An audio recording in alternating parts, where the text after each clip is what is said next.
રાજકોટના ગોંડલમાં મહિલા જુગારીઓ ઝડપાઈ છે।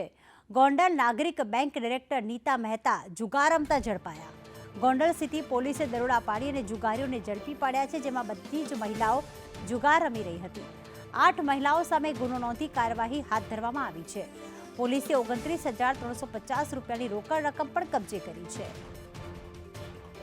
મયુર અમારી સાથે જોડાઈ ગયા છે। મયુર, ખાસ કરીને સૌરાષ્ટ્રમાં જ્યારે શ્રાવણ મહિનો ચાલતો હોય ત્યારે જુગાર રમતા હોય છે, પણ અહીંયા મહિલા જુગારીઓ ઝડપાઈ છે। શું પોલીસને કોઈ બાતમી મળી હતી કે કેમ? પ્રીતિ, શ્રાવણ મહિનાની અંદર મોટા પ્રમાણની અંદર લોકો મિત્રોની સાથે કે પછી પોતાના પરિવારની સાથે જુગાર અથવા તો એમ કહી શકાય કે રમતની પ્રવૃત્તિ સાથે જોડાયેલા હોય છે, પરંતુ આ તહેવાર દરમિયાન મોટા પ્રમાણમાં જુગારની પ્રવૃત્તિઓ છે એ પણ બેફામપણે ચાલે છે। ગોંડલની અંદર મહિલાઓનું એક જૂથ જુગાર રમતું હોવાની બાતમી સિટી પોલીસને મળી હતી અને તેના આધારે પોલીસની એક ટીમે દરોડો પાડ્યો હતો।